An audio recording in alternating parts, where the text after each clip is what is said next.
আসসালামু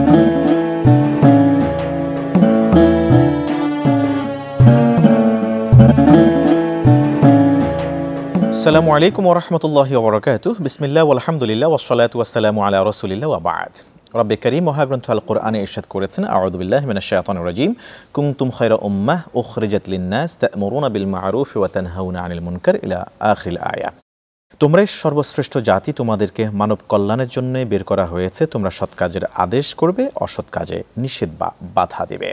প্রিয় দর্শক শ্রোতা, দেখছেন Nadia furniture Shahrur Ramadan, powered by Steelmark SS, Deshbandhu group, co-sponsor real capital group ও ব্রাদার্স ফার্নিচার।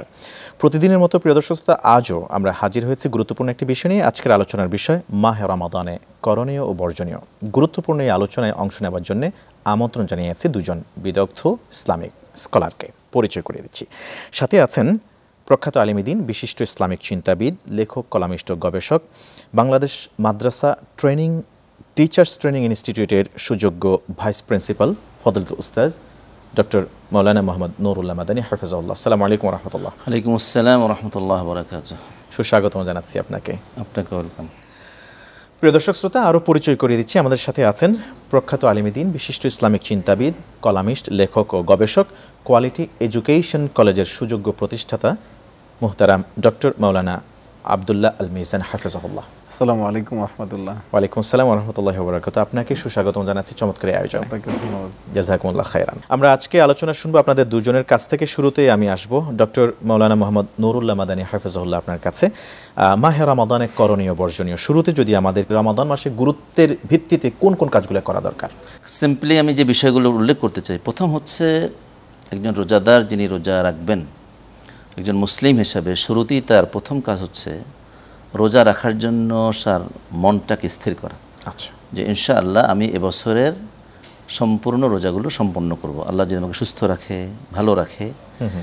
এ ধরনের একটা, এটাকে বলা হয় শরীয়তে বলা আজম, তার ডিসিশন নেওয়া, সিদ্ধান্ত নেওয়া। দ্বিতীয়ত হচ্ছে যে রোজা রাখার জন্য তার মধ্যে একটা ইখলাস এবং নিষ্ঠা তৈরি করা। অর্থাৎ আমি রোজাগুলো রাখবো একমাত্র আল্লাহ তাআলার সন্তুষ্টির জন্য, কোনো লোক দেখানোর জন্য না, মানুষ কি আমাকে বলবে সেজন্য না, আমি একমাত্র আল্লাহ তাআলার সন্তুষ্টি চাই। কারণ আমরা জানি যে কোনো ইবাদত, সেটা নামাজ হতে পারে, সিয়াম হতে পারে, এমনকি হজ যাকাত পর্যন্ত, কেউ যদি অন্য মানুষকে দেখানোর জন্য, রিয়া এবং সুমার জন্য করে, তাহলে কিন্তু সে সিয়াম আল্লাহ তাআলার কাছে কবুল হবে না। 3 নম্বর হচ্ছে মাহে রমাদানে এই সিয়াম সাধনার ক্ষেত্রে, সিয়াম পালনের ক্ষেত্রে পাশাপাশি তাকে সালাতুত তারাবিহ আদায় করার জন্য তাকে উদ্যোগ নিতে হবে। আচ্ছা, এবং সিদ্ধান্ত নিতে হবে। কারণ আল্লাহ রাসূল বলেছেন, মান সামা রমাদানা ঈমানান ওয়া ইহতিসাবা গুফিরা লাহু মা তাকাদ্দামা মিন যামবি। কেউ যদি রমাদান মাসে রোজার পাশাপাশি কি করে, সে যদি তারাবি নামাজ আদায় করে, কিয়াম করে, আল্লাহ তাআলা তার জীবনের সব গুনাহ মাফ করে দেবেন। সুতরাং চেষ্টা করতে হবে, এটা যদিও সুন্নাহ, কিন্তু এটা কিন্তু কিয়াম অত্যন্ত গুরুত্ব দিয়েছে আল্লাহ রাসূল, এটাকে করার জন্য তার সর্বোচ্চ চেষ্টা অব্যাহত রাখতে হবে। 4 নম্বর হচ্ছে বেশি বেশি দান করার ব্যাপারে মেন্টালিটি তৈরি করা। আচ্ছা, এটা একটা করণীয় কাজ। কারণ অনেকগুলো কারণে, প্রথমত হচ্ছে রমাদান মাসে দান করলে সব অনেক বেশি। আমাদেরকে এই কাজটি করার জন্য ব্যক্তিগতভাবে উদ্যোগ নিতে হবে যে আমরা দান করবো ইনশাআল্লাহ রমাদান মাসে বেশি বেশি। আবার আসবো আপনার কাছে ইনশাআল্লাহ তাআলা, আর কি কি করণীয় আছে। আমরা এবার যাব কি কি কাজ বর্জন করতে হবে এই বিষয়ে আলোচনা শুনবার জন্য ফজলতুল উস্তাজ ডক্টর আব্দুল্লাহ আল মিজান হাফিজাহুল্লাহ, আপনার কাছে। রমজানের যে আয়াতের মাধ্যমে রমজানকে ফরজ করা হয়েছে, আমরা আয়াতের মধ্যে কিন্তু এই মেসেজটা পেয়ে যাই। মহান আল্লাহ রাব্বুল আলামিন বলেছেন যে কুতিবা আলাইকুমুস সিয়াম কামা কুতিবা আলাল লাযিনা মিন ক্বাবলিকুম লাআল্লাকুম তাত্তাকুন। তো এখানে মুত্তাকি হওয়ার কথা বলা হয়েছে। তো আমরা এক কথায় যদি বলি, সেটা হচ্ছে যে মুত্তাকি হওয়ার জন্য যে কাজগুলো ব্যারিয়ার আছে, সেই কাজগুলো বর্জন করলেই কিন্তু আমার রমজানের বেসিক যে ইনফরমেশন সেটা কিন্তু চলে আসে। তাহলে আমরা এখন দেখব যে আসলে মুত্তাকি হওয়ার জন্য কি কি কাজগুলো ব্যারিয়ার আছে। আচ্ছা, তো এখানে আখলাকে জামিমা যে বিষয়গুলি আছে, মানে মৌলিক খারাপ যে চরিত্রগুলো আছে, সেই চরিত্রগুলোকে রমজানে এক কথায় ছেড়ে দিতে হবে। এটা হচ্ছে একটা তাকওয়া অর্জনের মাস। এমনভাবে এই মাসটাকে মানে সুগঠিত করে মানুষকে ট্রেন আপ করা হচ্ছে, তাকে সিয়াম কিয়ামের মাধ্যমে, যে সে যেন পরিপূর্ণ একজন ভালো মানুষ হতে পারে। রমজান মাসে যেহেতু সিলসিলাতুল শায়াতিন বলা হয়েছে, যে এই সময় শয়তানকে শৃঙ্খলবদ্ধ করা হয়, সে মানুষকে কোনোভাবেই প্রলুব্ধ করতে পারে না।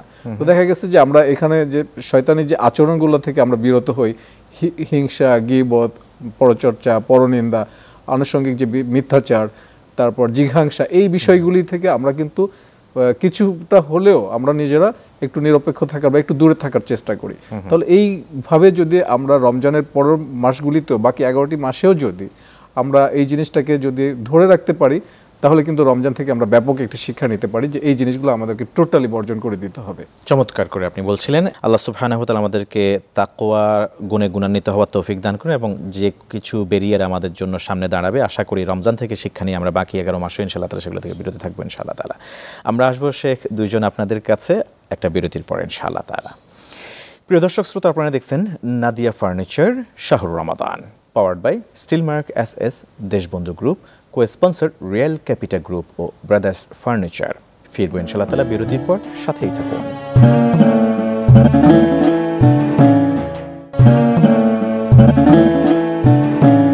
আসসালামু আলাইকুম ওয়া রাহমাতুল্লাহি ওয়া বারাকাতুহু। স্বাগত আরোগ্যের মতো প্রিয় দর্শক শ্রোতা, আপনারা দেখছেন Nadia furniture Shahrur Ramadan, powered by Steelmark SS, Deshbandhu group, co-sponsor real capital group ও ব্রাদার্স ফার্নিচার। গুরুত্বপূর্ণ এই পর্বে আজকের আলোচনার টপিকস হচ্ছে মাহে রমাদানে করণীয় ও বর্জনীয়। আমি আপনার কাছে আসতে চাইবো এবং আপনাকে দিয়ে শেষ করবো ইনশাআল্লাহ তাআলা। ডক্টর আব্দুল্লাহ আল মিজান হাফেজাহুল্লাহ, আলোচনা যেহেতু চলছে মাহে রমাদানে কি করব আর কি ছাড়বো এই বিষয়ে, আর এইটা তো নিঃসন্দেহে একটা ট্রেনিংয়ের মাস, বাকি 11 মাস এই শিক্ষাকে আমরা কাজে লাগাবো। আমরা গুরুত্বপূর্ণ আর কি কি পয়েন্ট আপনি আমাদের সাথে শেয়ার করতে চান আমাদের দর্শকদের সাথে, যে আমাদের আর কি কি বর্জনীয় আছে আর কি কি করণীয় আছে, দুটো বিষয় যদি আপনি একটু নিয়ে আসেন। আমি যেটা বলছিলাম, শুরু করেছিলাম, সেটা হচ্ছে ব্যবসায়ীদেরকে উদ্দেশ্য করে আমরা দেখি যে অনেক সময় বেশি মুনাফার জন্য আমরা গুদামজাত করে রাখি এবং সেই মানে জনগণকে ভোগান্তি দিয়ে, এবং সেটা ইসলামে তো আর এইভাবে গুদামজাত করে দ্রব্যমূল্য বৃদ্ধি করার বিষয়টা সম্পূর্ণভাবে হারামি করে দেওয়া হয়েছে।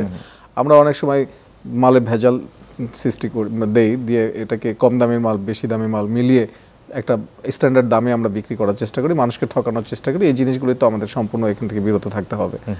তো এর পাশাপাশি যে জিনিসগুলি আমাদের আছে, যে আমরা সময়টাকে অপচয় যেন না করি, সেই বিষয়টা, যেহেতু রমজানের প্রতিটা সময় খুবই গুরুত্বপূর্ণ এবং প্রতিটা ইবাদত খুবই গুরুত্বপূর্ণ।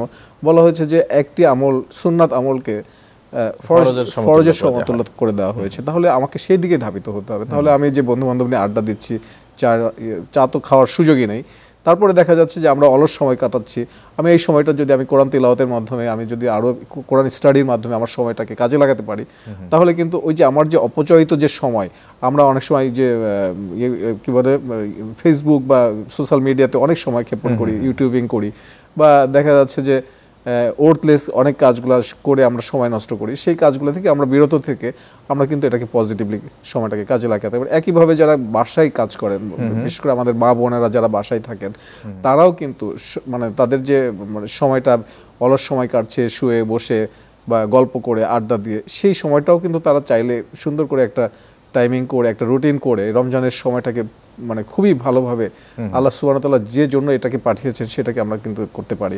লাইক এভাবে আমি বলবো যে আমরা আমাদের যে হ্যান্ডসেটটা আছে, মোবাইল সেটটা, এটা আমরা কিন্তু সারাদিন চার্জ করি না, আমরা জাস্ট 1 ঘন্টা বা আধা ঘন্টা চার্জ করি, এটা দিয়ে কিন্তু 24 আওয়ার্স চলি আমরা। তো আমরা রমজানের এই সুযোগটাকে যদি আমি চার্জিংয়ের মতো মনে করি, আমার নাফসের চার্জ হচ্ছে একটা মাস আমি চার্জ করছি, বাকি 11টি যে মাস আছে সেই মাস বাকি সময়টাকে কিন্তু আমি ওই চার্জেই কিন্তু চালাতে পারি। ফুল তাকওয়ার চার্জিং নিয়ে আমি কিন্তু স্পিরিচুয়াল একটা লাইফ লিড করতে পারবো ইনশাআল্লাহ। ধন্যবাদ আপনাকে, চমৎকার করে আপনি বলছিলেন। ডক্টর মোহাম্মদ নুরুল্লাহ মাদানী হাফেজাহুল্লাহ দীর্ঘ একটা সময় ব্যয় করে থাকেন রান্নাবান্নার কাজে, এই বিষয়টা আপনি অ্যাড্রেস করবেন, এখানে নারীদেরকে কতটুকু স্পেস দেওয়া দরকার, কতটুকু সময় দেওয়া দরকার। পাশাপাশি আরেকটি বিষয় তিনি তার আলোচনায় তিনি তুলে ধরলেন, সেটি হচ্ছে আমাদের ব্যক্তিকে পরিশুদ্ধ করবার বিষয়টি। আপনি এই দুটি বিষয়কে যদি আপনার আলোচনা নিয়ে আসতেন প্লিজ। নারী যারা আছে, আমাদের নারী সমাজের একটা বিশাল অংশ, তারা কিন্তু রমাদানের একটা বিশেষ সেবা দেয়, যে সাহারি, ইফতার, এবং এটা কিন্তু এক ধরনের আমাদের বোনেরা যদি সবসময় নিয়তটা করেন যে পরিবারকে সুন্দর রাখার জন্য, পারিবারিক সেবা দেওয়ার জন্য তিনি কাজটা করছেন, তিনি কিন্তু দায়িত্ব পালন করছেন না, কিন্তু সব হচ্ছে নিশ্চয়ই, এবং নিশ্চয়ই এই জন্য তিনি জাযা পাবেন।